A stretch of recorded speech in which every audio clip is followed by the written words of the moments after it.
to the I-80 Club, and after Nebraska football, following the first loss of 2025, Josh and Jack with you on this Saturday night. Thanks for hanging out with us a little bit later than we planned because of Big Red overreaction duties for yours truly. Jack, hello, how are you?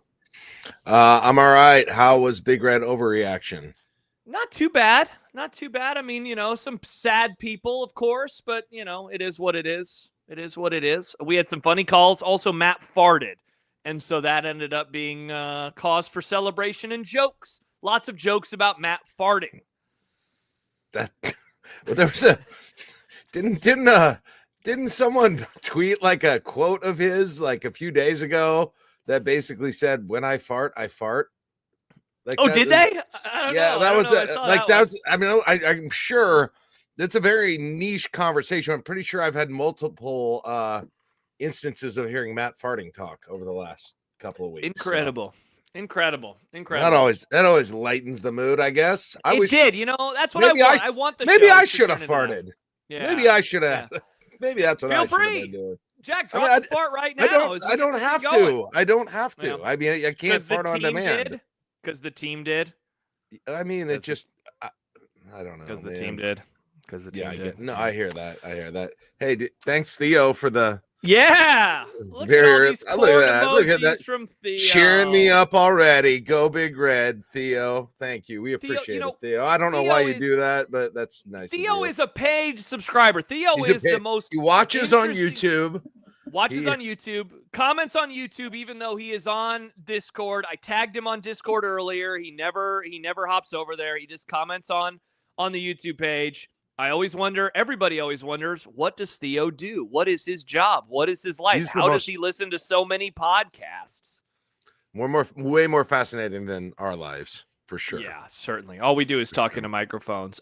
If you are just joining us for the first time, whether it's live or after the fact, this is the I-80 Club, and we very much appreciate you hanging out with us tonight. We are the I-80 Club, and we are available for free, but also we do bonus podcasts each and every week, not only Jack and myself, but also Volleyball State with Jeff Sheldon, Lincoln Arneal. They record on Sunday nights live for patrons, for subscribers at patreon.com/I-80 Club, and that pod eventually is released publicly. They do post-game shows as well called Volleyball Late after select matches, and this is quite the fun little thing that we've put together over the last few years. We would love to have you join us on our Discord server. Fun, yeah. It maybe not as fun tonight because we're sad.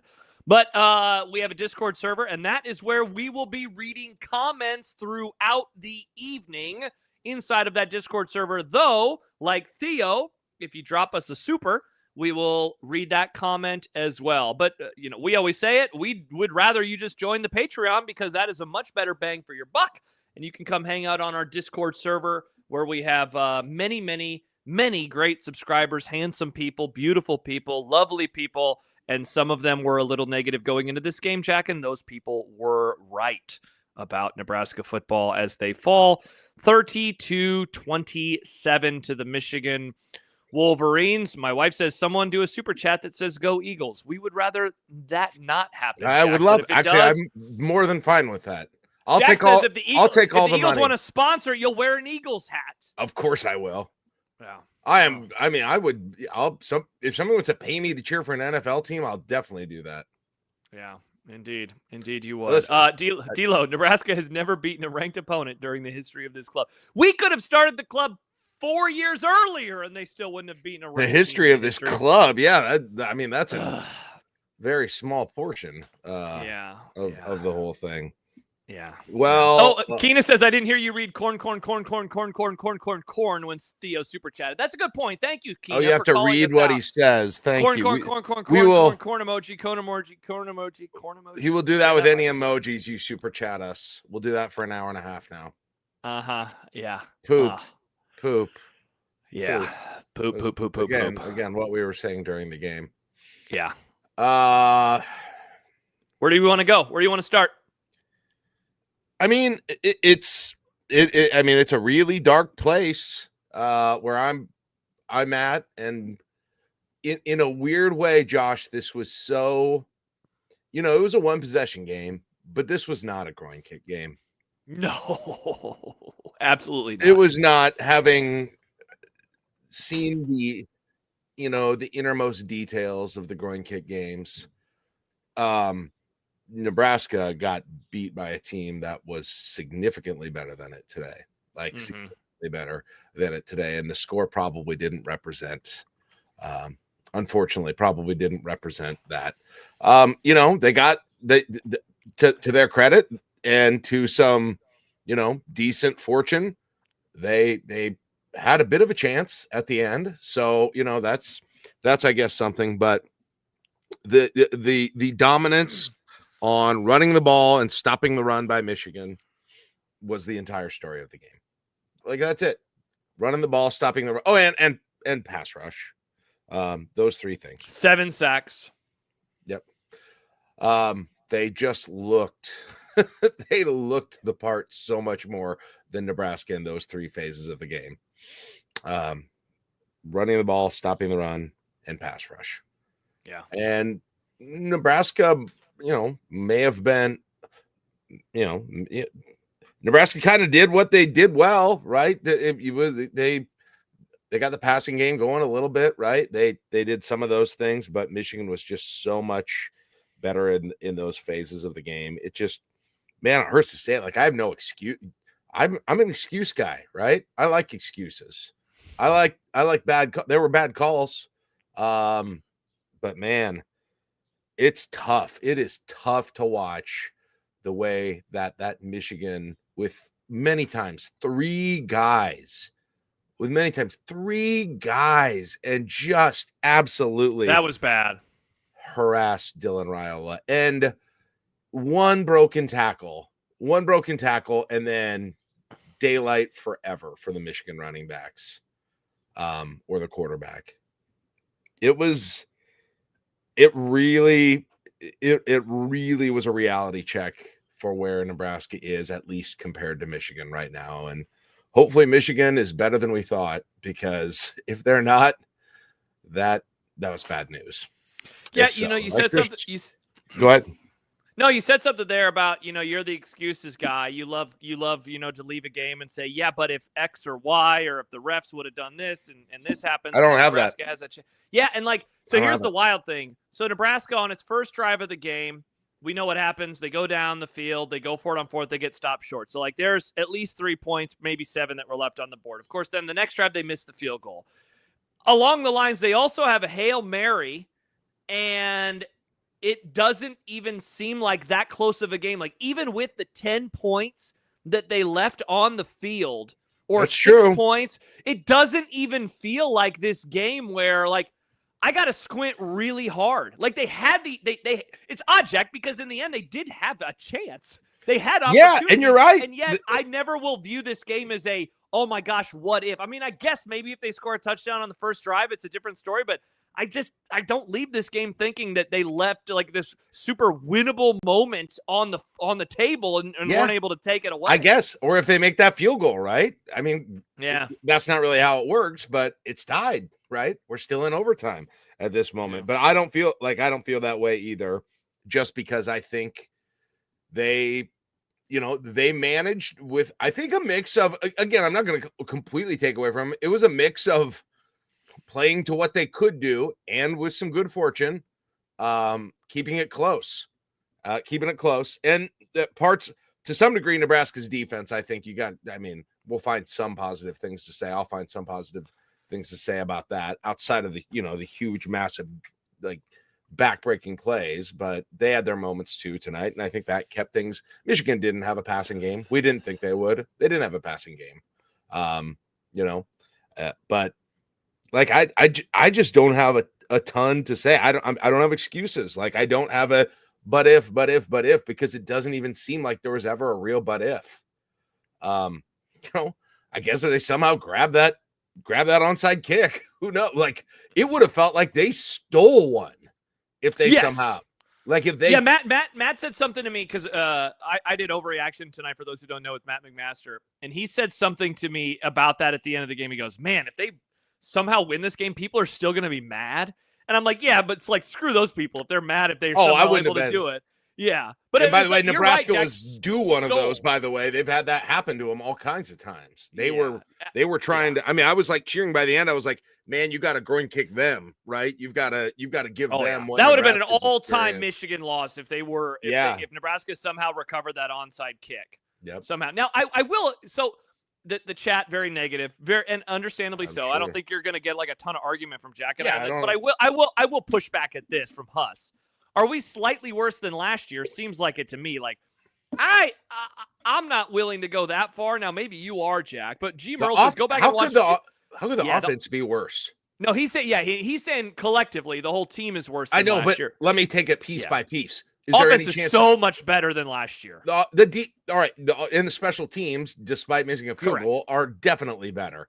Correct. So yes, the defensive line is worse, 100%, and we saw that today. Terrible.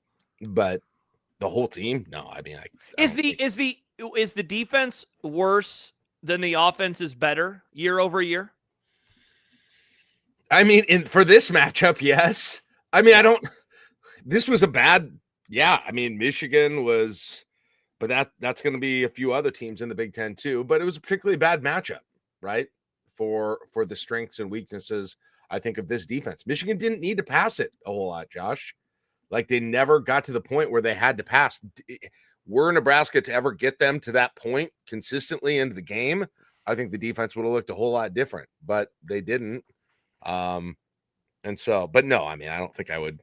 I mean, I can't rationally. I don't think you can make that case at all. I think this Michigan team, Nebraska wouldn't have had 27 points against this Michigan team last year. I'll tell you that much. No, yeah, because us at it, we got sacked 7 times. I mean, I don't have all the numbers in front of me last year, but like, tell me what they did against Illinois last year. Tell me what they did against a lot of those October games. Like, Dylan Raiola got sacked 3 times in overtime against Illinois, didn't he? Correct. Yeah. Yeah. I don't know. Yeah. Other than Dylan Raiola and the receivers, what is actually better? Like, I don't know.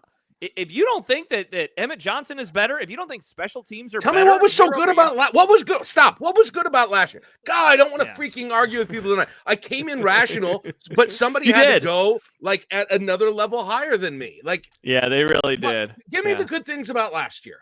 Okay, let's go. Do we going to do this? Or like, what was good about what was it? Yeah. Exactly. Dylan Raiola obviously better than last year. Dylan Raiola obviously better than last year, right? The run, obviously. Yes. I guess they had Dowdell last year. Running back room better than last year. Lead runner, I would say not as good last year versus this year. I'd say this year is better. Wide receivers, I do think is better this year, though. Man, that Isaiah Hunter play out of bounds is gonna like, will it haunt people? No. Overall, they're still significantly better. That stinks. Yeah. Tight end is similar. Offensive line is better. I mean. Yeah. I mean, today was terrible. Maybe tiny bit. Yeah, maybe tiny bit. And then on defense, I would say everything except for the secondary is definitely worse. Year over year. But I don't know. I don't. And Mickey says I'm not ready to declare special teams that much better. That's wild to me. I will argue a lot. Like, I know they missed the field goal, and I know that Ja'Cory had the dumb punt return, but he also had a really nice punt return. Okay. And they have a punter now this year. I cannot believe the take so far is last year was great. Man, I cannot believe that's your takeaway. The living freaking hellscape that we went through, not one night, week after week after week after week. Are you kidding me? The takeaway is last year was better. Oh my God! It's the defensive line, right? The defensive line is doing a number, and rightfully so, on people. Correct? Like, that's what this conversation's about. It's the defensive line. It was the best position on the team last year, arguably, and it's the worst position group right now. Yes. And it makes it. Last year we couldn't even consistently get snaps off. Like, they couldn't snap the football. That special teams take is wild. That is a wild special teams take. I mean, look at what Archie averaged. The punts alone today were better than any. Yeah. Just how are they making you and me positive about this game? This is insane. I know, this is wild. I thought I was going to be super negative. I was like coming in trying to. You're turning me into something I don't want to be. Yeah. Now, I don't want to do the thing where we just read one commenter over and over and over, but I will read another one from Huss. He says, last year sucked too. It's the lack of team improvement that is demoralizing. And look, that's fine if you're disappointed overall. That's a different I think, statement. That's a different statement. If you're saying I thought they would have improved more, I'm with you. If you say this team is worse than last year, then Jack and I are going to tell you you're wrong for 5 minutes, which we just did. I didn't think we'd be talking about 2024 versus 2025. Yeah, day fight, 2014 loses this game 37-14. Like, do we forget that they got their asses kicked by UCLA last year? Jack, remember that game? Remember that UCLA football game last year? Pretty bad. I don't know. Yeah. And D'Lo says that bad lines make it feel worse. They do. And I understand that. But again, to say one team is worse than the other team when the quarterback alone is much better. Right? Can we just? I thought Dylan responded very well to the early adversity and the poor interception and the other turnover-worthy plays that he had early in this football game tonight, Jack. This conversation is a bit of a waste of time because we do. Yes, it is. Let's move. We do. But let me just say this: we do all agree with the premise, which was, cloaked in hyperbole. But the premise is things hadn't come along as far as we thought they did from one year to the next. Yes, that's all you got to say. Like that's 100%. Of course, we believe that. I mean, yeah. I mean, and some things have, but I think one of the things I said coming into this year, Josh, is I was not as worried about the drop off on the defense in general and the defensive line. And what was my theory? Well, because every year that Rule's been here and other places, the defensive line is overachieved. And I thought he was a big part of that. He lost his defensive line coach, was our Braden was our bod coach, coaching spotlight today. Woof. Yeah. So didn't live up to that. That was, but it wasn't even, honestly, though the first long touchdown run, I mean, that's Buford just not being where he's supposed to be. Yeah. And then I don't know if he played again after that. I mean, they put Guthrie in on the next drive, and I'm not sure if Buford, he might have got in later. I didn't notice him. So I guess before it's run defense, honestly, I should check myself on the way that I'm saying this. Sure, it's defensive line. On the other hand, Deshaun McCullough is the best player on the defense. Yeah, and even he had that missed tackle on the demoralizing drive to finish the game by Michigan. Right. But defensive line is too simple. It's run defense. It is run defense. That's what it is at all positions. It's rough. It's rough. And that is a demoralizing way, exactly what was said earlier, being, quote unquote, pushed around, being run on, big play runs. And then on the other side of the ball, having your quarterback constantly just defensive ends or interior linemen just splitting two guys. It was just, there was a lot of stuff that looked really bad. It just looked multiple comments right now. Watson Trent hasn't shown much. He's been a disappointment. Yeah, Jack, one of the things that you and I talked about a lot in the offseason when we weren't gassing up Emmett Johnson, and I still stand by those takes, by the way, was that you're teetering. Yeah, but anyway. Okay. That's fine. Was the defensive line, and I'm not ever going to do the thing, especially into a microphone that is being recorded. I'm not going to call out media members individually, just because media members can do the same thing to me. If anybody wants to say, Josh, you were an idiot this last week, why did you change your tune? Yada, yada, yada. I'm not going to do that. But I will say this, man, there was a lot of people last year saying, just wait until next year when all these young, talented defensive linemen get on the field and everything is going to be good. And who cares? There's a reason that these guys are old and they're not going to get drafted very high, about Ty and about Nash. And I just remember thinking, that's pretty interesting because they have a lot of size and they've been pretty good. And Nebraska's run defense went from god-awful in 2022 to really, really good in 2023. And I know that it wasn't perfect in 2024. And I just was really surprised. And now we are seeing all these young defensive linemen, and all of the fears have been very founded. Very founded. Husker for MU said, who said that? I told you I wasn't going to tell you who said that. But that was said a lot last year, not even in the offseason, Jack. It was said during the season last year. Next year's going to be better. Next year's going to be nice. We're going to have these younger guys. And I'm like, okay. And sure enough, that has been pretty bad. Pretty bad. Yeah. I mean, I didn't ever think that. I didn't think they would be better. I just and that was not ripping on you for the record. No, I didn't. I just thought. Put it on the internet. I just had confidence that the coaching that systemically Rule seems to do well with that position group. That's, And he so I said thought, but that in again, the offseason too, didn't he? I will repeat it again, though. It wasn't the defensive line. It was the run defense. Okay. It was the run defense. It wasn't the defensive line so much, and sometimes that was the defensive line. There's plenty of times it wasn't too, right? Like that last drive, that wasn't, they were running on the outside sometimes too. So let's just, I would And Clint says hesitate that on there was a putting it lot of all in. Matt Rule never has the bad D line talk. And Matt, remember Matt I said Rule that. said That's that. what and I just said that. But again, I was reading the comments.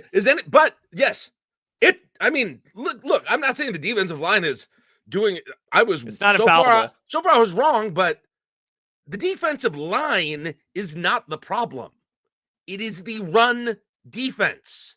But it does start there, does it not? I guess so, but because they're getting pushed around. I mean, look, I think there was plenty of across the entire defense on the big runs today. There was plenty of blame to go around.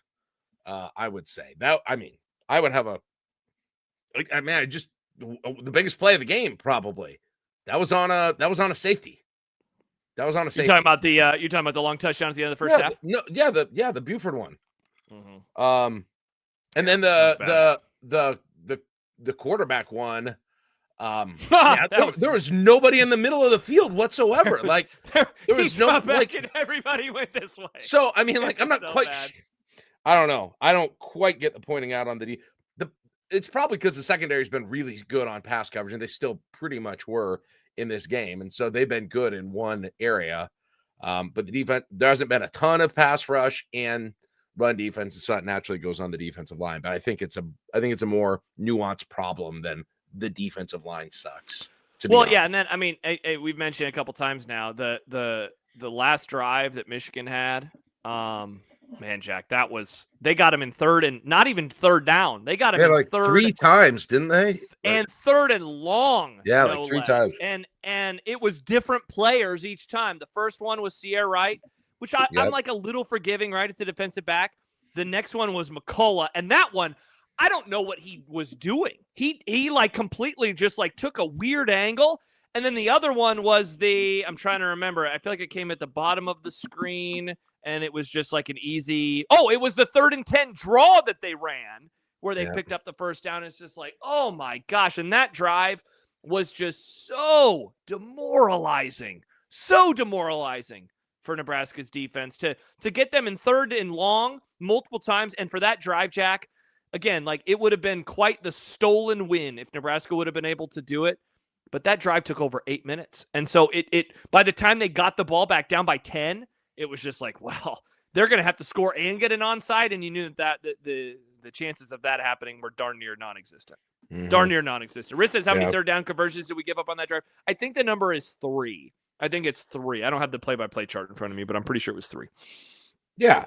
I mean, Michigan felt they felt like they could run. I mean, they were going to be able to get what they needed running the ball, and they were. And that drive was proof positive that it's the run defense.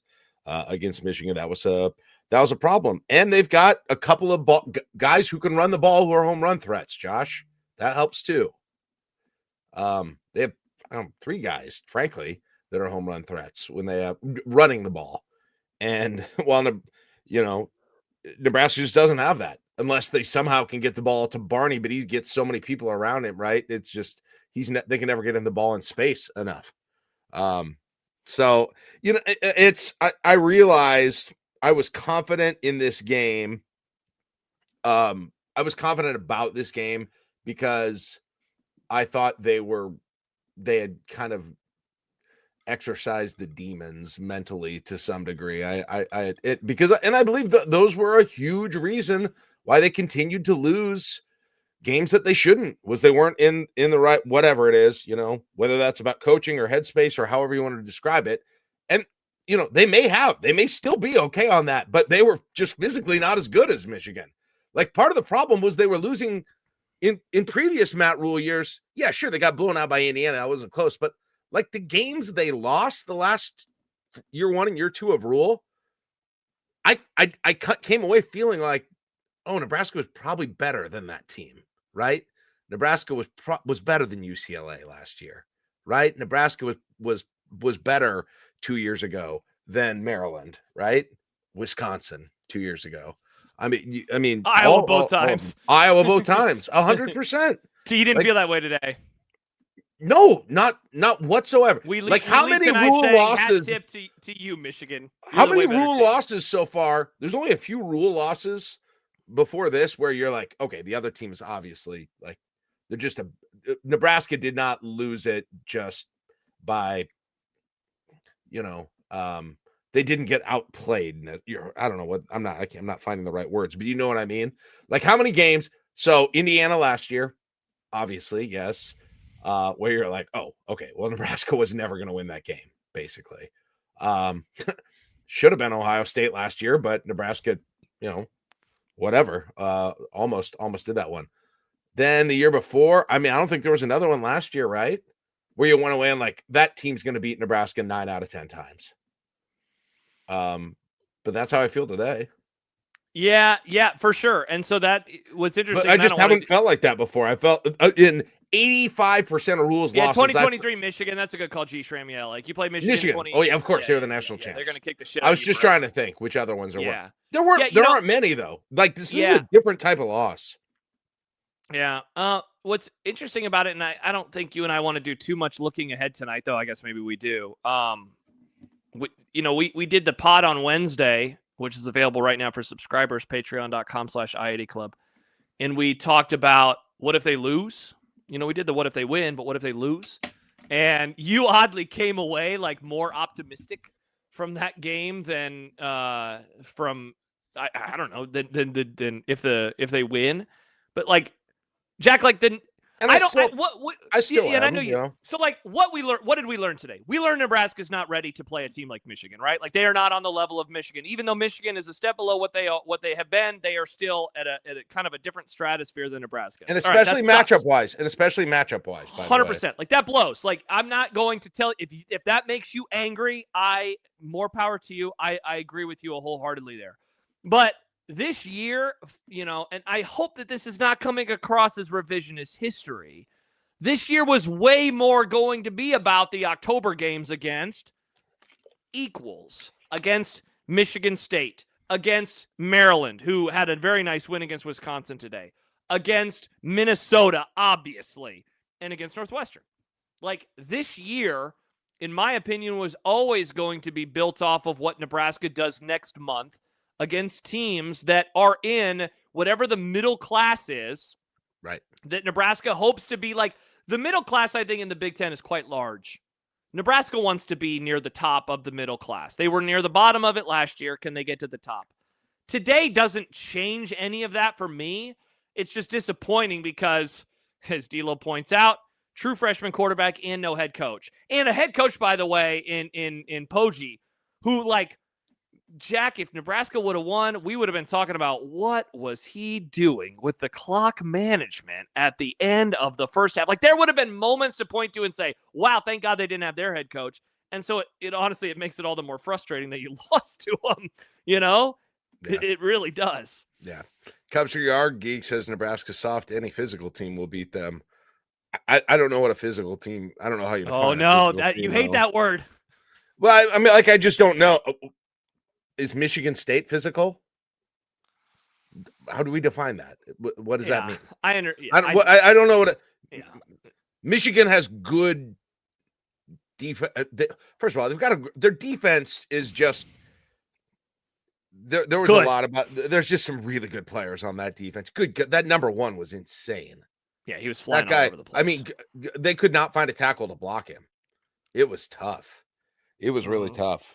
But, like, I don't know, and maybe that's true. Yeah, anybody who looks like Michigan, but I don't know who is on the schedule that looks like who is that? This good.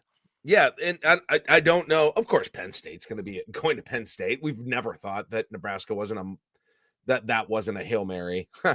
That one wasn't a Hail Mary. And I don't know. Maybe we'll probably learn a little bit more about USC tonight, to be honest. But I haven't. I mean, like, it certainly could change, but I have any of the rest of the teams on the schedule, Josh, and I've seen most of them a little bit, but like I don't. So far, I don't see them still, even after today, as like unbeatable by any means. I mean, No, Maryland looks tougher today than they did before the year. USC looks tougher today before the year. Penn State is Penn State, and Iowa is Iowa. And so it's like, okay, so I think Northwestern probably looks a little bit worse. Who did I miss in there? Michigan State? I don't know. I don't know about. that's what I said. Tonight, yeah, tonight will be actually a really interesting game for Nebraska's schedule. Yeah, I think. Yeah, Baymont says, score aside, it was just a sobering realization as to how big a gap there still is in talent. 100%. 100%. It's pretty depressing. I absolutely agree with that. Like, I thought they were there. Like, I fully understand anyone feeling that way and being disappointed because I think most of us thought it would be a close game one way or the other because the teams were relatively evenly matched. And it was a close game, but they didn't look relatively evenly matched. They did look evenly matched. I don't know.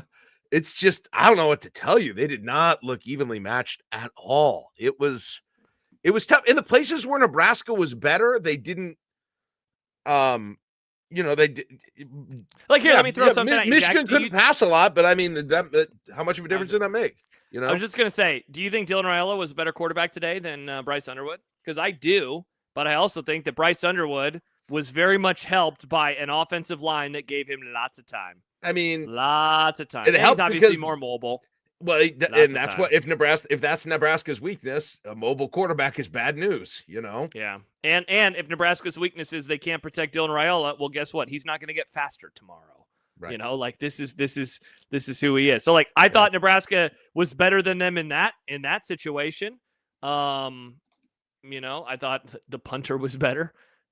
Obviously Michigan knocked in a 50 whatever yard field goal. Nebraska missed on an early one that was, was absolutely brutal to have two drives like that and to come away with 0 points. Nebraska's defense has to get better somehow, right? Or they're going to drop some of those games for sure. But I also think they could win. Certainly, there's not one of them outside of Penn State, and we'll see about USC that I'm counting them basically out of right now. Like every other one is winnable. And then again, teams that are great pass rushing teams or good pass rushing teams, that's going to be an issue. That's going to be a major issue because Dylan's going to end up getting hurt or something. Like there's going to be turnovers. Michigan's sack stats weren't that good coming into today, Josh. That's concerning. They were averaging 2 sacks a game coming into today. In a short, they did a great job of getting pressure. Period, but they did a great job of getting pressure. I mean, there's your exotic blitzes. Well, and hell, people are going to be saying this for 2 weeks, so just get ready. The 3-man rush when they got to him like that, Jack, that shit's embarrassing. You cannot allow. And that wasn't. And I know that was simulated pressure, right? They had either 5 or 6 guys at the line, and they dropped some of them back, but. It's embarrassing to have 5 guys protecting and to have 3 people rushing. I know. And then you get it. And everybody's like physical. That wasn't physical. There was a guy who slipped through 2 guys. Maybe, it's a physical act, but it's also because the offensive line didn't know what was happening on that play. They were confused. Michigan ran a whole bunch of stuff that confused people. So,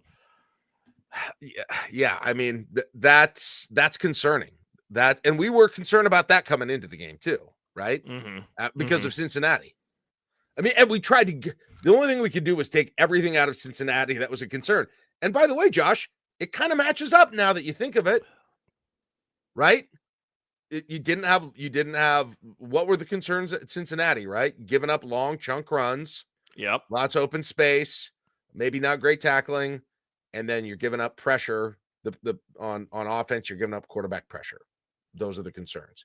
Even though Pat's defense looks pretty good, even though M. Johnson looks good, even though special teams are much better, but all of the things they were what we thought they were from that Cincinnati game in a lot of ways. To be honest, so far that's been real consistent. I think if you take those 2 games and take out the middle games against overmatched teams. Absolutely brutal. Trying to think, Jack, of the things that we have and haven't talked about so far. We've done a little bit on Dylan. Somebody said a little bit earlier, I feel bad that he came to Nebraska just because of, I think, I don't know what's surrounding him or the offensive line. Like, is this, I think it's an offense still that can accentuate his strengths. It's just games like tonight when that pass rush continues to get to him, I think it obviously makes it quite difficult for him. And there were times, I mean, here's the funny thing. They got to him 7 times. How many other almost sacks did Michigan have? Were there at least that's also 3? true. Dylan did a good job on the one where he flexed afterwards. Mm-hmm. I was impressed. He got out. There were probably 2 sacks where I was like, okay, he's not very mobile, but he actually is a little hard for these guys to break down occasionally. Yeah. At the beginning of the game, I felt that way. But yeah, there could have been more, but he's been very good at the beginning of this year, but he's not been so elite that I'm like, oh man, it's just a great situation. He's just mismatched in terms of talent with this team. I don't feel that way yet. Fight says the bitter irony of Dylan getting beaten up because of his uncle's unit failing. Yeah, I mean, it's absolutely brutal. I thought that, in some ways he had one of his more impressive games as a Husker, and in other ways I just thought he was obviously getting swallowed up and it was awful. Like, Jack, there was a moment early, and I don't want to please do not put it on the internet that I'm saying I am proud of them for fighting, because that is the bare minimum of expectation of a football game. But Jack, it was an early drive, first quarter, and he got sacked, I think. I don't think it was the pick. And he walked off the sidelines, and I texted my group chat and said, Dylan with the 1,000-yard stare. He looked shook. And I think Emmett was talking to him, and I just remember thinking, like, oh boy, this is going to be quite the next couple of drives to see what happens, because his head was down, and I get it. He was probably very frustrated. He responded, I thought, fairly well from that. So I will absolutely agree with everybody in here who wants to grade on a curve and say this team would have lost by a lot more points last year as a reason to believe that they can have a better October than they had last year. That was a big moment, in my opinion, for him and for the team to not just completely go into a hole after they were down 10-0. Yeah, that's true. It got right back in it. And let me make one more point. I know everyone is already, not everyone, a lot of people, and I'm sure you got tons of this on the call-in show too. Yeah. And is talking about, and I know the joke is I don't like the word physical, which I don't, but even though what that means, they're bigger, they're stronger, whatever, all of those things. I mean, that's not where Michigan's pass rush was coming from. That was coming from damn track stars running around the outside of Gunnar Gatula. Okay. Like, there may have been some, but don't get it in your head that it's just like these guys are bigger and stronger and more physical than what it was. I mean, they're better, dude. They're faster. It was not about being big and physical up front. I would argue Nebraska didn't have a tackle that was small and quick enough. Offensive tackle. Yeah. It wasn't I mean, get off it every once in a while. Find a new thing to complain about. Sorry, I'm doing so good. And I'm not even mad at one particular person, but it's such an easy, I don't know a ton about football. And listen, I'm not any X's and O's expert. I'm not Damon or Michael, but good Lord, every time the running game is bad or whatever, it's about the physical up front. No, Michigan out-schemed the hell out of Nebraska. Their defense on Nebraska's offense with that pass rush. And when it was a one-on-one battle that they won, the vast majority of the time was a guy like that number 1 going right by a tackle who couldn't touch him because he was too slow. Yeah, it's not because they're not this stuff about it's all about physicality. Yeah, I get so sick of that. They're just not good enough. And whether that means the players aren't good enough or the coaches aren't good enough. I mean, like Donovan Raiola have a good enough left tackle today. Yeah, and they have how many of them that they keep trying? How many? 3? Today it was 2. It was 2, but today it was 2. Like that has been a concern for the entire season so far, and it again came home to roost. I mean, you'll hear the stories, right, Jack, about Pritchett is X, Y, and Z, and like there's conversations in the chat right now about why don't you pay more? Why don't you pay more? Like they paid Pritchett, they paid him, and he ain't good. He ain't good enough. Like there was somebody who was saying about an hour ago in another chat that I was in about the allocation of the funds is probably not probably. It's not where you want it to be. Where like they're spending the money. They're probably not spending the most money, but they're spending money, but they're not getting the results that you would hope. And I don't know what that is, Jack. Is it overspending because you need a player there? That's my guess for the record. I think it's that. Is it you're misidentifying? There's a reason Pritchett had to leave Alabama, right? Like, this is not a surprise, I don't think, to any of us. It's certainly not a surprise to me that Pritchett has struggled because he struggled at Alabama when he committed to Nebraska. Right. All the stories were he wasn't perfect at Alabama. That's how it seemed like a gamble. It seemed like a lower priced gamble is what it seemed like to me. Did, and it wasn't even that lower priced. Well, for sure. That's the problem then. But part of that too is that left tackles are expensive. Just like a quarterback is expensive, just like a rush end is expensive because it's football. And a running back's going to be cheaper than a left tackle because that's just how life goes. Yeah. But did they choose the wrong guy? Maybe. Did they overspend? Probably. I don't know what the other choice is though, because it's not they could have had the really good player and they chose him. The jacket probably was, could they have him or nobody else? That's probably what was going on. Right. And in the end, Gatula is going to be the guy there anyway. Like he's got the brightest future. Today aside, he's got the brightest. I think he's going to be like I am excited about his future still. Generally, today wasn't the matchup or the day for him though, without a doubt. But yeah, and then on Nebraska's offense too, because I don't know what their yards per carry probably wasn't that good. I don't know. Did you feel like Nebraska's running game was just getting stuffed constantly today necessarily? I did. I thought it was mostly fine. I thought in the second half it was predictable, and when they ran the ball on first down, I thought it was easier to defend. In the end, Emmett Johnson finished averaging 3.5 yards a carry. Obviously, that's not very good. The first half to second half splits, Jack, I'm pretty sure he was close to 50 yards rushing in the first half. And so he had a really bad second half running the ball. I thought that those play calls it was just tough. I thought they were very predictable, and I thought kind of Michigan was ready to go. I thought the first half, the first drive, the scripted drive was wonderful. What a great drive. As too. Always. That was awesome. Emmett looked great. The running game looked great on that drive. Emmett looked really good on that drive. I mean, it was typical Emmett Johnson 12-yard runs, but still, it looked really good. There were a lot of open receivers still early in the game.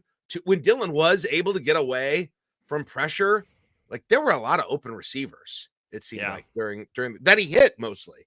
I'm not even saying he threw. I thought he had a pretty decent game. Yeah, I mean, obviously the interception he misread. He got tricked by the Michigan defensive scheme, though. Yeah, everything leading up, Jack, to the interception was really, really bad. He not really, really he had just had maybe one or two drives where he was putting the ball in harm's way. And it almost resulted in multiple turnovers. Yeah, he did. And so, he did. Didn't that feel like the culmination of those drives? And then after that, he just got it out of the way. Yeah. And then he was a different quarterback after that. I thought so too. He certainly wasn't he perfect. Got better. He settled down. And I thought, how many of the sacks were straight offensive line's fault? How much of the sacks were his fault? I definitely think that there is, if you're given the blame pie, if you're dividing up the blame pie, I think that it's probably 60 to 70% offensive line and 30 to 40% him. He was not infallible in any of those situations, but I thought that, he did as well as he could for the most part, when he was dropping back. Hausman ran over Emmett Johnson trying to block him once too, right? Yeah. I mean, so it's all over. And I know the temptation, and it feels good to say it's the lines of scrimmage. We're not, which in some cases that is certainly true. And Nebraska needs help there, but that's, I think, really oversimplifying it and probably letting people off the hook who shouldn't be, in my opinion, when you're talking about that critique. So I think it's just, I think that's way oversimplifying the whole thing. But on the other hand, I still think this is asking too much, but if there's a team with an average or below average pass rush, I think this offense can probably get going pretty good. Now maybe that's a dumb, well, Jack, if I had $1 million, I could buy a lot of things. Maybe that's the same thing. I don't know, but it goes back to the start of the pod, when you look ahead to the rest of the year. Is the defense worse than it was last year? Yes. Is the offense better than it was last year? Also, yes. Where is the balance of, is the offense being better make up for the defense being worse? Or does the defense being worse make up for the, or overpower the offense being better? We're not going to get an answer to that question until, who knows? Maybe we get it against Michigan State, but certainly over the next month. Royals Girl says, stupid question. Does Rule/Dana script the first drive of the game? Is that why it looks so great? Or just lots of juice momentum to start a game? So normally, offensive coordinator or just offensive coaches, they will script the first drive of the game. And so why it usually looks so good is you are practicing, you are repping those plays, and everybody kind of knows what the expectation is, right? Like, you're going to come out, we're going to do this play, and we're going to gain this amount of yards. We're going to do this play, we're going to gain this amount of yards. And it just kind of keeps building on top of each other. Jack, here's the other thing, and I never got around to this on Overreaction tonight.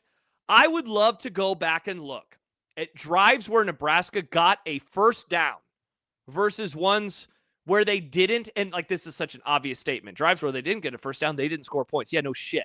But when they got a first down, they usually moved the ball very well.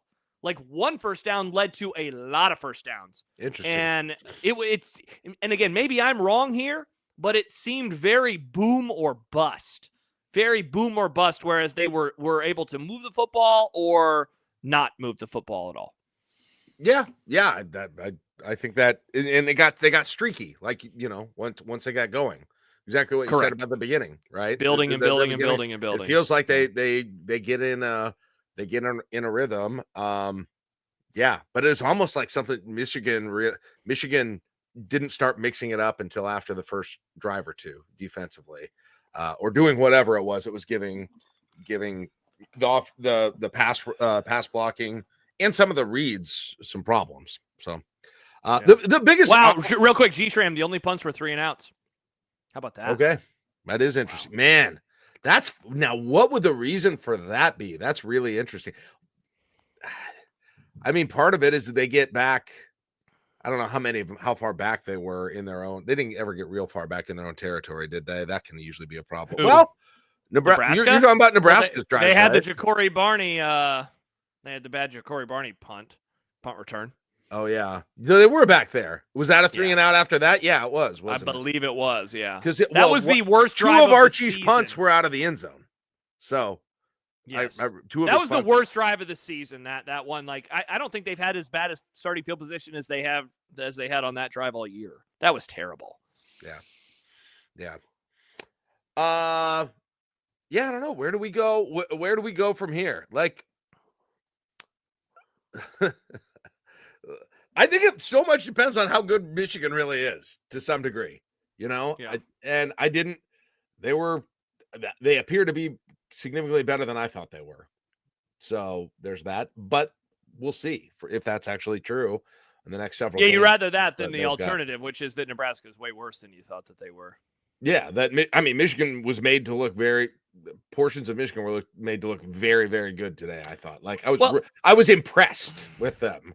Yeah. Let's say. Wow, this really is a rare night because, as you said earlier, you never are leaving a game saying the team is better than I thought they were. You're always, that team sucked and Nebraska blew it. The offense wasn't. The defensive guys that they had, which I should know. Like, they get those guys. They've got a great defensive coordinator. Like, that showed. Yeah. Let me ask you this, because people are talking about October in the chat. So Nebraska, for those who don't know, Nebraska won't play next week. Which now the next 2 weeks suck. Oh my gosh. Jack, could we just do Be Kind Husker Rewinds, watch wins from the past just to make us happy? We look forward to the season all year long. Man, and then they lose, and it reminds you of the hell of doing a post-game show and then another post-game show. You just interacting with people. Listen, it's terrible. That's on my end too. Like, I hate interacting with people about losses. I really do. I don't know why I started a company that does that, because it was an interesting decision on your part. Hey, I don't like interacting with people. Let's do a podcast. No, wait, you took off I don't like interacting with people after losses. My bad. I'm not reasonable. They're not reasonable. All right. So next the next month, 3 games. Michigan State is the final home game of this 4-game home game stretch. And then they are on the road at Maryland. Then after an off week, or on a short week rather, they are on the road at Minnesota on a Friday night, and then they return home for Northwestern. Lots of convos in the chat about the record that Nebraska needs to have in October. I don't know if this is to make you feel good, to make you believe in Matt Rule, to be in the playoff mix, or what. But I don't 3-1, Jack, has been the record over and over and over. I definitely don't think it's about get the record so you can feel good about bowl eligibility, because I don't think we talk about Nebraska football in that regard. Well, here's what it is, I think, Josh. Like, I can tell you if they're 4-0, obviously everyone will be happy with that. If they're 2-2, everyone will be unhappy with that. I think the question is, like, if I give you 3-1 now, would you take it? Absolutely, I would. Instead of rolling the dice and going. I shouldn't have asked. That's not a helpful question in this scenario. Yeah, if you're 3-1, like, if I'm asking you now how you would react to it, I guess. Like 3-1? Yeah, 3-1, because that means you lose to either Minnesota or at Maryland, most likely, or I guess Michigan State and Lincoln. You lose to one of those three teams, probably. I would say, but you beat the other ones. So, and look, somebody earlier, we don't really pop on the chats in the YouTube, unless it's a super. But somebody said earlier we were making a lot of excuses, so maybe this is excuse making, Jack. If they're 3-1, I mean they're 6-2 going into November. Like that's the best they've been in a decade. I know. On Wednesday, when we did the scenario on Wednesday, that's what I said. I was like, they'll have a bowl game with, they'll have the bowl game locked up with this next part of the schedule, then going ahead, and kind of at that point, I think I used the terms, and I don't know if this is right or not, but I was like, everything else is just gravy. I didn't really mean that, but you've got to that 6-win mark, and then you can kind of go on against these, Penn State aside, but like UCLA still is coming up after that, right? Iowa and Lincoln is still coming up after that. Like I guess the idea. I mean, I think you even said if I get not 3-1, but if they came out, I'm not saying this is going to happen. Calm down, everyone. If they 7-1 went 4-0, that they would probably get back into some level of playoff discussion. Yeah. In terms of teams that are on the bubble or whatever. But look, and I think part of this is what you expected them to be coming into the year. So I was a 7-5 guy, and right now, I'll be honest, Jack, I'm feeling pretty good about my 7-5 prediction. If my goal is to be right, then I think 7-5 is very much on the table. So like, anything kind of above that, I view as gravy. I am definitely someone that if they're 8-4, like that is a very nice season. If they're able to get there. I don't know if I'm making any sense right now, but like that. So that's why I'm saying 3-1 this month. Like, sign me up. Like that sounds very nice, very doable. That 8-4. What's left after that? What's is it the games after that group of 4? So then you go into November, and it's USC at home, UCLA on the road. It is Penn State on the road, and then Iowa at home. Okay. I mean, Jack, is this setting up that for Iowa to be for a 7-4 or a 7-5 or an 8-4 season? Yeah, maybe that seems pretty likely right now. Yeah, I think that seems pretty likely. And what will that's what this team is now. You could say, well, don't get too excited about it, because they benefit from pretty, soft schedule, and they do to some degree, I think. So I think they do benefit from that, but yeah, I don't feel that scenario like you just laid out. Like, I don't walk away from that being like, yeah, there's no chance of that happening. 8 wins is off the table. Like, just looking at the schedule, hard. The margin of error is very difficult, which is what we thought it was coming into the year, and now it's going to be very difficult, like it always was. I mean, we'll see. I still think the offense is way better than it was last. Like, way better. I do too. And so I think the offense is going to be significantly better than last year. And like, I mean, hell, they ended. I mean, one was a Hail Mary, yes, but did anybody see him putting out? What was the final score? 30-27? 30-27. 30. Anybody have him scoring 27 points in this game? I did. I had him scoring 30, so I was okay. Off by that's at the high end. Yeah, it's definitely at the high end of what people had him scoring in this game, and that's after giving away 10 points. Yeah. So Mickey says, I think any loss in the next 4 is disappointing. Not that 4-0 is expected, but none of the next 4 teams are even in Tier 2 of the Big Ten. I don't like. Do you guys really feel like you know who Michigan State and Maryland are? Definitely not. And Minnesota? Definitely not. No, Like, I don't. Honestly, the only team I feel confident that I know who they are over the next month is Northwestern, and I think they stink. Yeah, you've seen them. I've seen them in person. Northwestern is not very good. That is an unforgivable. I will put this on whatever board or list you and I want to do. That would be an unforgivable loss. They cannot lose to Northwestern. The other games, I don't know how good they are. Like, everyone right now is gassing up Maryland.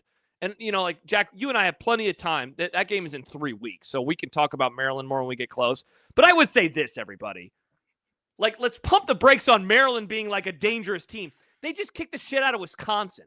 That program is about to fire their coach. Like, it'd be like last or at the end of the Frost era, Jack, a team beats Nebraska by 17. Do you leave that like, whoa, that team beat Nebraska by 17? No, they beat Frost by 17. Who cares? That doesn't matter. You beat Wisconsin. Congratulations. Wisconsin was playing essentially without a quarterback. Dude, they are about. They are.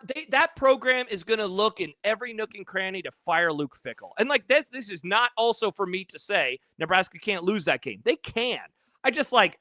Indiana's a good football team. I'm watching them. They have 63 points right now on Illinois. Like, that game, like, they are a wagon right now. Let's chill on Maryland, though. Let's chill on Maryland. Wait, are people not chilling on Maryland? No, there was some comments earlier. People are gassing them up. Because I thought the original comment was like they're all bottom tier teams, and I was actually pumping them up a little. Mr. Jones hitting us up with a super chat. Mr. Jones, we very much appreciate you. Thanks, Mr. Jones. Y'all not a bad team. Y'all just can't stop the run in a physical team. Jack. Physical team is one that can run the ball when they want to dictate the pace of the game. Thank you, Mr. Jones. You must be. Oh yeah, I can see Bryce Underwood in your avatar there. I mean, that's so nice. I'm a nice Michigan fan hanging out here. This is the I-80 Club, Mr. Jones. Hey, Mr. Jones, by the way, we're impressed with your team. I love when Michigan beats Ohio State. Tell your friends, this is the most pro-Michigan media member outside of the state of Michigan. Wow, Come on fishing back. for more Come super on back to the I-80 Club. Go blue, baby. Okay, that's horrendous. After today, Jack. After today. That's horrendous. After today. Thank you, Mr. Jones. Listen, they did that on that last drive. There's no doubt. And I guess if that's how you would want to define the physical situation, that's fine. They ran when they wanted to run, they could run at the end of the game. Nebraska was not disrupting that and not making tackles. So I guess to the degree on that drive, if that's what we want to call it, we can call it that. So yeah, I'm good with that. But in the end, yes, you can't stop the run. He's right. Right? This is a Michigan fan diagnosing it. Couldn't stop the run, couldn't stop the pass rush. Yeah. That's it. Couldn't stop the run. But they're big things. Those are big things. And I think the perception is that's Nebraska, because they're in the Big Ten, especially other team, the teams they're going to face are going to have really good running games. I mean, I don't know. We'll see. Maybe. Anybody name me the Michigan State running back? I got nothing for you. It's Ethan Kaliakmanis. Oh, I thought you said running back. I'm sorry. Yeah, I knew that. Running. No. God, what are you doing? You're reading, are you reading a book right now? What are you doing? I'm putting football games on. I thought you said the Michigan State running back. The joke's over. It's over. Never mind. Okay. Let's move on. I don't even want to try to explain it now that you misunderstood it. Okay, Jack, that was a really good joke. That was a really good joke, by the way. Well, for people who are paying attention to it, they might have thought so. Mickey writes, this is going to sound dumb, but can we stop the run and had a few busts, or is it just always going to be giving up big runs like Cincinnati, Michigan? Yeah, you know what? Yeah, that's true. Okay, I got a positive thing to read. Let me find it. Okay, now, look, I am scraping what do you have? You have something? Well, I was just going to say, it's two things. It was the huge gash. Are you going to explain the joke again? Shut up. It was the huge gash plays, and then it was the last drive.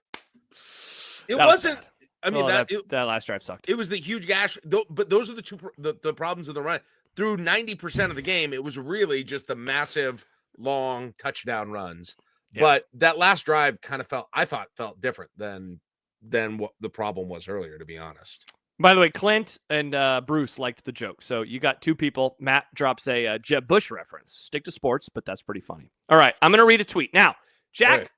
admittedly, I am scraping the bottom of the barrel. Scraping. So I just want that out there. I know that, like, I can see D'Lo already typing. He's ready for this take to attack it. But I just want everybody to know I'm scraping. So Jack Mitchell or John Bishop, and I have a follow-up on this that I just saw that is hilarious.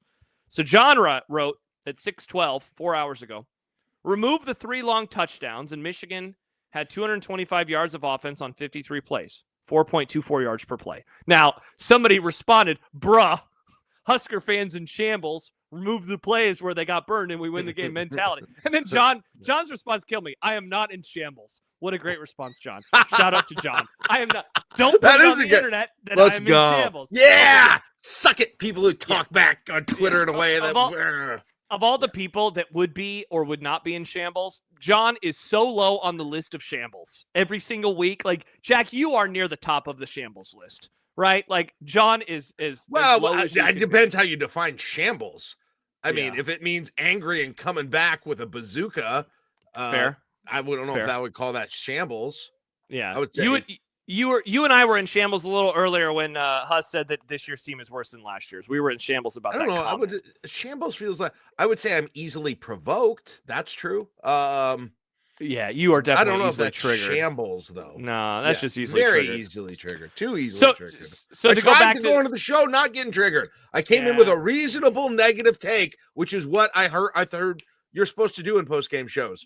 After a loss, it's supposed to be maybe it was that it was reasonable, a negative take.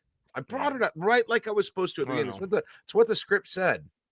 I know. So it happened right away. So, like, all of that to say, and look, it is kind of a pretty weak mentality to say, if you remove the good plays, Nebraska was good. You know, like, yes, obviously. But, like, I was pleasantly surprised at some of the run stuffs that they had. It's just like, the busts are just so bad. All of that to say, that is the longest windup ever to say, Jack, the busts were terrible. They have to figure out a way to not have the busts because against Cincinnati and then today, they actually did a really good job. But when they get gashed, Jack, see, that's the thing. The ultimate point here is not don't allow big plays. It's just, why can't the big plays just be like 12 yards instead of 70? And here's the funny thing. The big plays, if I recall, you correct me if I'm wrong, they didn't really involve missed tackles.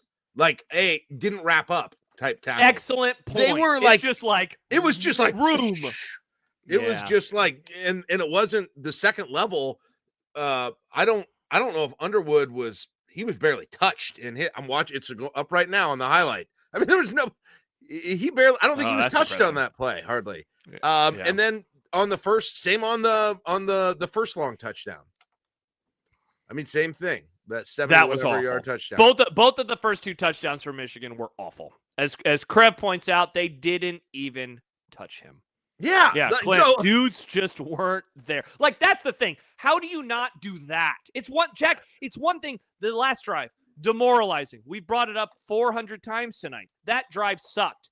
But how do you avoid the plays where there is no one there and they're running into the end zone untouched? That's what they have to fix. Number one, what they did was they took Buford out for the rest of the game, like I said, after the first bust. I don't know if Guthrie was in on every drive or not, but he was in. I noticed Guthrie many times. I didn't notice Buford. So, like, number one, you pull the guy who isn't where he's supposed to be. So that's first off. But this goes to where I think it's too simple to just call it the defense isn't physical enough. Like, that was at least in part on those about not having guys where they were supposed to be. It was. Call it mental more than physical on those. Got to be better. Yeah, there's they all factor in, but I don't know. And what's it gonna do? I mean, Rule. I didn't listen to the press conference, but I read some of the quotes about it, and like Rule sounded like he was pretty down based on reading the quotes. What did you think? Oh, that's interesting. I hadn't thought about that. He definitely was subdued. Jack, I always wonder after a game like this how much he or anyone in the operation is surprised, because I'll tell everybody here this, like, all of the noise coming out of practices this week were that they really believed that they were going to have success and that they were going to win and they were going to overcome, and like I think this program was ready to take the next step, and they didn't. And so, like, I'm guessing he was probably surprised, and you wonder what that means for things moving forward. Like, is it good? Not to take your question and just completely ask a different question. Jack, is it good that they have an off week ahead of Michigan State, or do you wish that they were playing in 7 days? I mean, do you think they wish they were playing in 7 days? I'm sure that, well, Dylan said he did.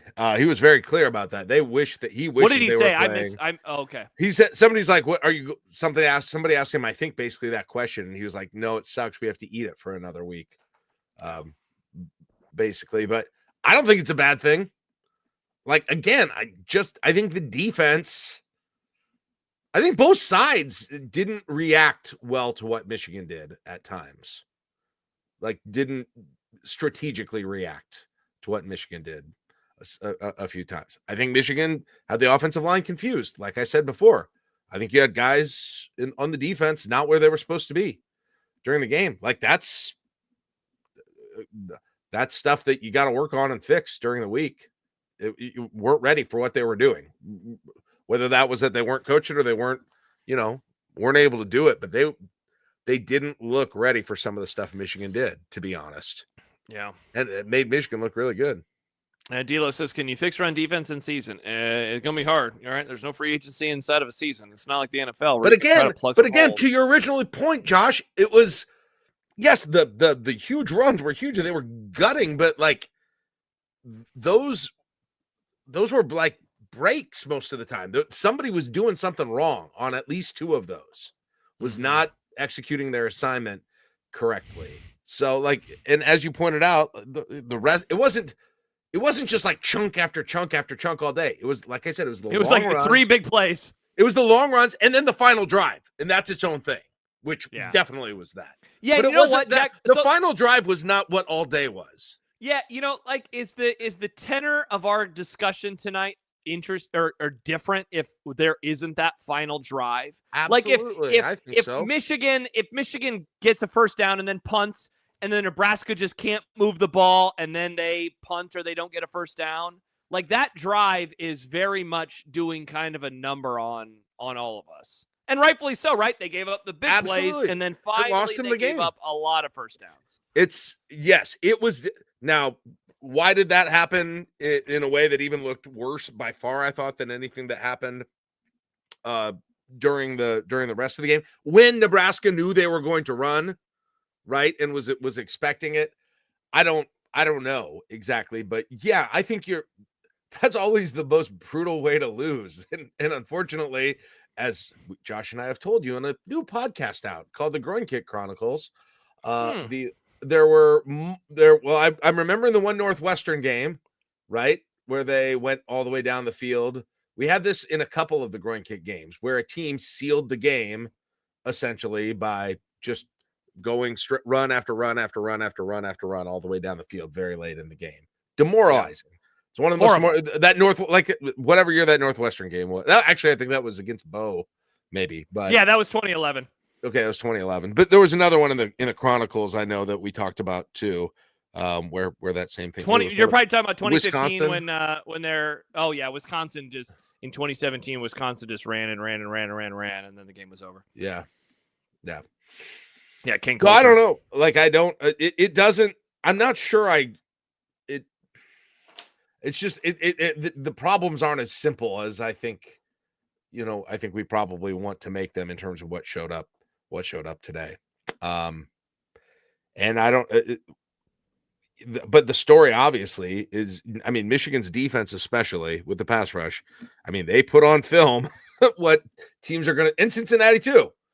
They put on film what teams are going to try and do is confuse the offensive line and that speed rush from the outside. If they've got a guy who can do that, I don't know how many do. If they've got a guy who can do that, and just he's just not a mobile guy like he is. He's like less mobile than I thought, honestly. Yeah, he can shed guys, but he's just less mobile than I thought. And Husker from you says, yeah, but only Penn State has Nebraska's D-line. Yeah, like the thing moving forward, and we have 8 games to figure this out, Jack. The thing moving forward is going to be what is replicable from the opposition. like what they did tonight, what can be done by other teams against Nebraska, and then what Nebraska did against Michigan is replicable moving forward in a positive sense. Like that's always the question. Like if you viewed the Cincinnati game as like this blaring red light, blaring siren, it's funny. I did, and then obviously the last 2 weeks you should have listened to yourself. I know. I'm so mad at myself. I wouldn't be as disappointed today. If you viewed those things as the disappointing, like, oh my gosh, this is a concern. Today should be, I think, more cause for concern. I will say, I said though, that earlier. All of the things that we were concerned about came to roost. I will say, though, like, they're not going to play a team as talented as Michigan the next month. They're just not. Like, that I don't think is arguable. But they happen against Cincinnati, Yeah. Yeah, and not to the same degree. Both were, I mean, let's clarify that. The weaknesses, they were the same weaknesses. They were a whole lot more frequently exploited against Michigan than they were by Cincinnati. Offense better today than against Cincinnati? Yes. Okay. Yeah, I feel pretty good with that. Defense worse today than against Cincinnati. Yeah, I mean, when you say offense best, I mean, how do you factor in the pass rush? But the concept of the ability of the skill players, I guess, if you want to put it that way. Yeah, I think they were better. Yeah, 100%. Yeah, because like on one hand, Jack, the offense scored 27. On the other hand, one of the touchdowns was on a Hail Mary, which is not replicable week to week, and the other was in a garbage time touchdown, which how much do you really take from that? Well, the other hand, they also had a great first drive. Great first drive. And I know it didn't result in points, but they moved the ball right on down the field. I think, like, man, if I'm going to take anything to the bank over the next couple of weeks before Michigan State, I think there is, man, dare I say it, Jack, I'm gonna like implicitly trust Dylan Raiola when he has time to make some plays. Somebody posted it earlier. Yeah. He has 11 touchdowns and 1 interception right now, Jack. 11 and 1. I know people mocked it a little bit when I was like, I feel good about the offense if they face an average or below average offensive line. But like I do feel good if they without a significant, and you're always going to have some level of pass rush, but without a significant Dylan being under significant pressure throughout an entire game, they're going to score. They're going to score points. Like, so no, can they? I mean, can they do that though? I don't. I mean, that's $1 million question. I don't think they're going to face as good of. They're not going to face. This is go back having the same conversation again, but they're not going to face a pass rush that good in the next 4 weeks. I feel pretty comfortable saying that, even though I understand what Michigan's stats were. Physical. Maryland had like 5 sacks today, I think. So, but physical, yeah. So like, I think I mean, Jack, are they going to be playing in games that are higher scoring, maybe? And can they keep up? That's a really good. Can the other teams keep up with them? I think the answer is yes. I think the answer is yes. Everyone's trying to. Iowa and Rutgers were way over last night. They were scoring all over the place. But yeah, and here's the other question: is that the game are you okay getting into that game? Right? You have to be. And there was a comment from Husker for MU. I wonder if Rule Shackles Holgo, we can't dink and dunk versus these next 4. Like, can they unleash things a little bit more on offense? I thought they were fine. I didn't feel like they dinked and dunked today. I thought there were a lot of the amount of, again, when he got out on the run or got away sometimes, especially, like there were open ass receivers today. Now everything wasn't perfect, but like we've seen some bad offenses the last few guys. Like, are we not yet? There is a lot in the passing game. I will say that. The passing game looks way better. It looks way better right now. And I think Dylan with time is still going to be, he's going to have a lot. He's going to rack up some numbers. Now, hopefully score before you get in the 10-yard line, inside the 10-yard line, because man, how frustrating is that? We have not talked about red zone tonight, and that is a massive concern. And that is a massive we can talk physical all we want, but it was 2nd and 3, and the play call was a, boot pass in the corner of the end zone. Not a fly, but just popping it up on 2nd and 3. And then they tried to run the Lindenmeyer thing on, like, Emmett got no carries of those, none of those. At 2nd and 3, Emmett Johnson doesn't see the ball. Yeah, and I mean, we praised Dylan. I'll say this, that the fade, I mean, it was open if he hits him there. And it's like that could have scored on 2nd and 3. I know people hate fades, and I understand it. It should have worked. He was open. He was there. And then, the 3rd and 3, and then the 4th and whatever it was, 1.5, 2, 1, whatever it was. It sucked too because he reached out. It was interesting on TV how they were like, well, he's way short. And then because I was like, I think that's way closer than anyone realized. There just wasn't a good angle to. I thought that was weird too. I was like, are we not? He stuck it out, and it didn't look like his knee was down. I just don't think he got it any further. He just, he reached as far he as actually wasn't down. If he could have gadget armed it while laying there 6 inches, he probably got it first on that one. But I still, man, I would have liked. I would have liked to see a run on 2nd. I hate to be that guy. I would like to see a run on 2nd and 3. And we did a lot. Run the ball, Jack. Run the ball on 2nd and 3 when they have been on that drive. What has happened to you? Oh, you really think you're going to give it to Emmett Johnson 3 times there and get lose yardage net out of those 3? But I know. And then the shovel pass. I don't know. They had to get 3. It was wasn't it? It was a long amount of yardage. Or was it 2? I think it was 2, but it was a long 2. They just don't. Why is it that? Because that's not a pass rush issue like we've been talking about today. And Dylan with time is great, but man, he relies on the depth of the field, or their play calls rely on the depth of the field. And I think they do because freaking guys are wide ass open in the middle of the field. And to be fair, that's normal. Good offenses are able to execute in the red zone because the constrictions of it being shorter, they are able to deal with it. Yes. I'm obviously preaching to the choir. I'm not trying to be like I know football and you don't, but I'm reading a book right now by Seth Wickersham, who's joining me this week on the I-80 Football Show, by the way, and it's really good. Oh, here I have the dust jacket for it. American Kings, biography of the quarterback. Really good. Seriously, highly recommend it. But anyway, at one point in the book, he talks about the red zone with teams and how some teams get down there and they suck and then other teams are able to finish. Rebound says Josh equals this is not a good offense. No, did I say that? Or is he saying to me that this is not a good offense? I think the offense is solid. Definitely better than last year. Yeah, again, if you can figure out a way to get Dylan time, I still wish they had a bigger home run threat at running back is the only other thing. But I don't have any overall complaints about the receiving room or Lindenmeyer or from in the passing game, at least right now, or Raiola in the passing game. I don't have a ton. Gotta protect about the pass plays look good. Gotta protect him. That's the name of the game now moving forward, Jack. Gotta protect him. Yeah. So, yep, that is. You're right. And that's the one I worry about, by the way, more than I think the defense. I'm still more worried about that than the problems on defense today, because you're worried about the pass protection more than the defense. Yeah. Yes. Even though what I just said is I'm a lot more confident generally in the offense than the defense. But top three of those two small right of those issues, top 3 concerns. Number 1, rank the concerns.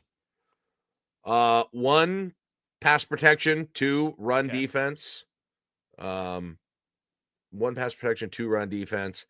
And I don't know. I still would say, God, I don't know. What's a candidate?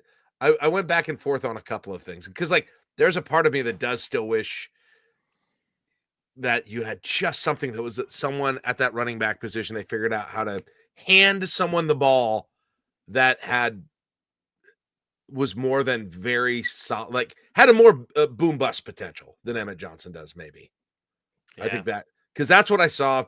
That's what I saw from Michigan. Were we wrong about Emmett? Are we gonna have to take an L? I mean, if this is what the season is, yes,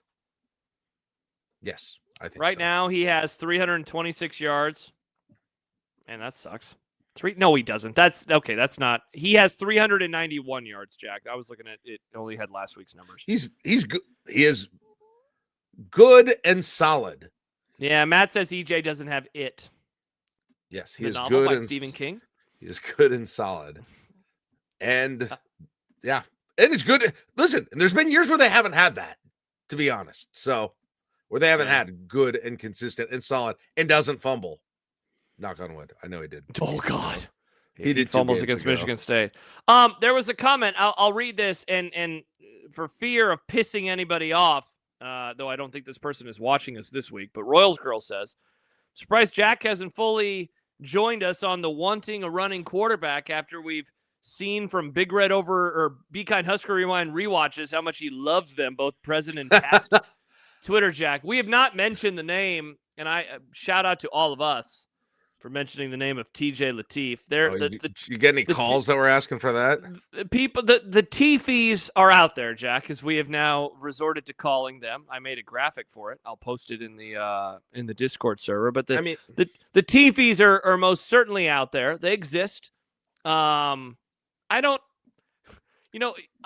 I will have an honest discussion about this for like 5 seconds. Last year, there was a true freshman quarterback, and it was sometimes a disaster because it was a true freshman quarterback in the Big Ten Conference. TJ Lateef is so slight. Sometimes, if you are the person who is like, last 2 weeks, those were bullshit. They were beating up on overmatched opponents. You're an idiot for believing in Nebraska. But then you also say, and also I want TJ Lateef because he can run, because he did really well against the overmatched opponents. I don't know what to do with you as a human being. I don't know how to have a legitimate conversation with you. I don't think you should start. I'm not going to have a conversation with him. I will have a conversation about figuring out a way to use him occasionally, though. Okay. Now, what does that look like, though? Like, because does that mean you take the ball out of your really good quarterback in the red zone to bring a running quarterback in? At some point, you're going to have to try something different inside the 10-yard line than what you're doing. And I'm not saying that's the only thing, but what you're doing ain't working. It isn't. And I can see throwing him in and having him run a zone read to try and show the defense something or get them to play a little differently at some point to loosen up the pass rush or get, I don't know, but you don't have enough players, Josh, in the running game that can he'd be your best like explosion threat, it seems like, in the running game. If you had him. Who else on the team is that? I guess Ja'Cory Barney on some kind of an end around or something, but taking it from the backfield and running with it, they don't have that person who defenses are worried or they have that the defense has to account for, basically, is what I'm saying. Yeah. I don't know. I guess I understand it, but on the other hand, it's just like that is quite the move to bring in a player to do a pass, like a run pass. It's different when Harburg because he's just so big, and he's going to run up the gut or whatever he's going to do. But bringing in a guy to maybe run or to maybe throw, I don't know, just seems kind of odd. Fight says, hot take, having to do a gadget package inside the red zone reflects poorly on our offensive coordinator. Of course. I got a hotter take than that. Not scoring inside of the 10 for 4 games in a row reflects poorly on the offensive coordinator. Yeah, it's been bad. I mean, yeah, I agree, but it doesn't mean you don't do it. Like, I would rather not do it. I'd rather run your regular offense inside the 10. Of course I would. Yeah, you'd rather score than not score, right? That's the fun of having a good offense. But if I have to choose between the two and at least having the defense have something to think about, which it just doesn't look like in the running game that they do. They just don't. They don't. They don't. And when Dylan isn't going to run, I'm telling you, there's obviously some advantages to having a mobile quarterback, especially when you're getting. God, it really sucks that they don't have a good offensive line. Like, it really sucks because I think, I'll be honest, because, I think it's really stupid that we have this discussion. He can't run. Who gives a shit? That's not every quarterback in the history of mankind has been able to run. Of course, but they've not been under pressure. It's just so infuriating. It's so binary. It's like it has to be a runner, it has to be a throw. It's like, no. I watch football. Not every quarterback can run. Like, did people overestimate his athleticism? And Jack, when I say this, I'm not talking to you. I'm just kind of talking broadly, but I just don't understand sometimes the discussion surrounding him. This is who he is. He's not some guy who can move around that way. And I say that, Jack, he got away from at least 3 sacks today when he should have been brought down because of his mobility, which if you also contact is him, improved from last year. There's a difference between mobility. Joe Gans was also good at what he did there. Like he can, it's just an ability to feel contact and either be, I mean, in Dylan's case, he's big, number one. So he's not the easiest quarterback to take down, but also, yeah, you gotta hit him a little bit to bring him down, and he'll evade you in that. But that there's just a clear difference between that and being a threat to run that the defense has to respect. Yeah. Rebound says Dylan has plenty of functional mobility to be a quarterback that has even a barely average offensive line. And then Riss points out he also needs to throw the ball away sometimes. And he does. Like, I am not going to argue with anybody who says he sometimes has such poor pocket awareness or he holds on to it. And they talked about it. Gary Danielson mentioned it at one point, like, last year he tried to make too many plays. He needs to stop trying to make too many plays. Just dirt it. Just get rid of the football. And like that is the difference, Jack, sometimes between like the good and the great quarterbacks is knowing when to just get rid of the football and to not take a sack because, man, those sacks, I mean, it just hurts them so much. 5, 6, 7, 8 yards at times. God, they're coming in so fast. I don't know. I have a hard time blaming for him. And also, I saw him throw 2 balls away voluntarily against Houston Christian, and I was pissed on those. So I'm kind of maybe I'm just judging him on a different curve. Man, they are going in they're so freaking fast. Like they've just given me he has not ever given me any reason to believe that he should be a running or any sort of mobile quarterback. So it's like this is who he is. He's never going to be different. I agree. I for sure agree. Although there were a couple of times, there have been times this year where he was slower of foot. He looked slower of foot than I thought he was. I would say, and I don't know. I mean, he got his ankle twisted today too, so I don't know if that played into it at all or not. Hopefully not. He looks fine, but no.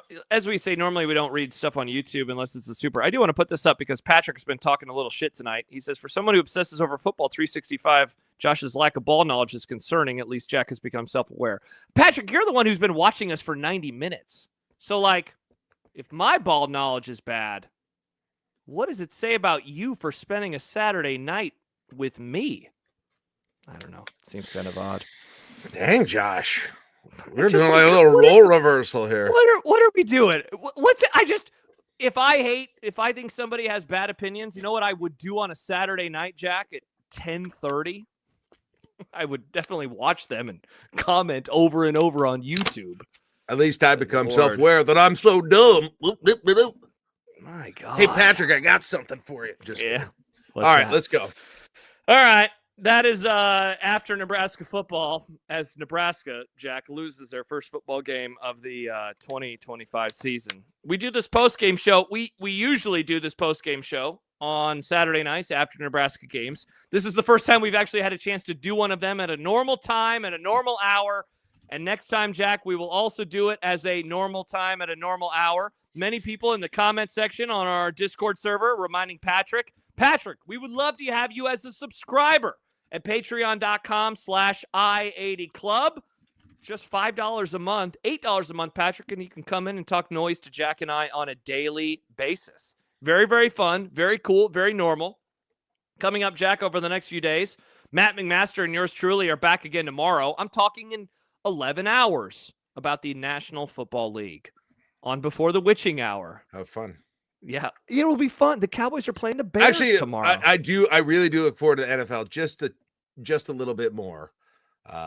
Just a little bit more when Nebraska loses. Yeah. Wait, what? You like the NFL more when they lose? When Nebraska loses? Yeah. Yeah. You blocked O-Trips on Twitter, by the way. O-Trips is very upset that you. What do you mean? What does he mean? What about Twitter blocks? I block people sometimes. Nice. Shout out. Well, why are you so mean to me that I blocked you then, man? That's tough. Yeah. Matt points out Josh always has such restful weekends. Yeah, one of these days. We'll sleep when we're dead, right? Like, eventually I'll stop working. I'll retire. They're going to up the retirement. Why did you? Why are so many freaking trolls? I don't want to watch the YouTube chat anymore. You all suck. Back to Discord, Jack goes. So we'll have that tomorrow. Coming up tomorrow night, Volleyball State with Jeff and Lincoln. That'll start at 7 for subscribers. And then on Monday, Big Ten Breakdown with Ben and off to the races we go. And it'll be an off week, so everyone will be really crabby and sad and very depressed. But that said, we're going to have a good time. We're going to have a good time here in the I-80 Club. We're gonna have a good time, sisters and brothers and sisters. What we gonna do? What we gonna do? We're gonna have a good time. That's Marky Mark and the Funky Bunch. I don't know if you've heard of them. And now, Jack, coming up next, after we say goodbye, you are about to get going with a DJ session. So that's very exciting because I know you wanted to. No. I mean, I'll keep singing the Marky Mark songs if you want that, but no. All right, everybody. I am gonna go. Well, Michigan State just got ahead of USC. Oh, Nebraska screwed. Oh, baby. Oh, wow. He was wide open. All right. Thanks for joining us. This is Bye, guys. Football on the I-80 Club. We'll see you later. Take care. Josh, Jack, patreon.com/I-80 Club. Bye-bye.